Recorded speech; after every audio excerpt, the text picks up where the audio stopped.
Vēl viens aspekts, kas arī ļoti raksturo Ženēvu, un te ir jāsaprot arī tas, ka liela daļa Šveices Ženēvu īsti neuzskata par īstu Šveici.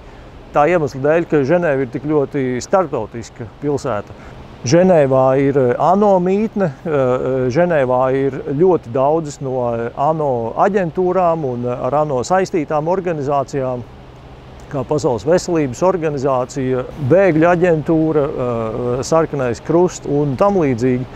Arī daudziem biznesiem šeit ir centrālie ofisi, un tādēļ vairāk kā puse iedzīvotāju pilsētā īstenībā ir šeit uz īsu brīdi.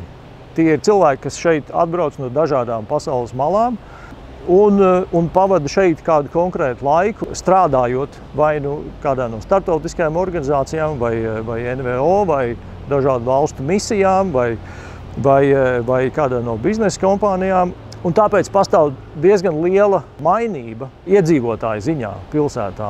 Un arī paši šveicieši bieži vien pārceļās no vienas pilsētas uz otru, vai no viena kantona uz otru, vai arī uz citām vietām pasaulē.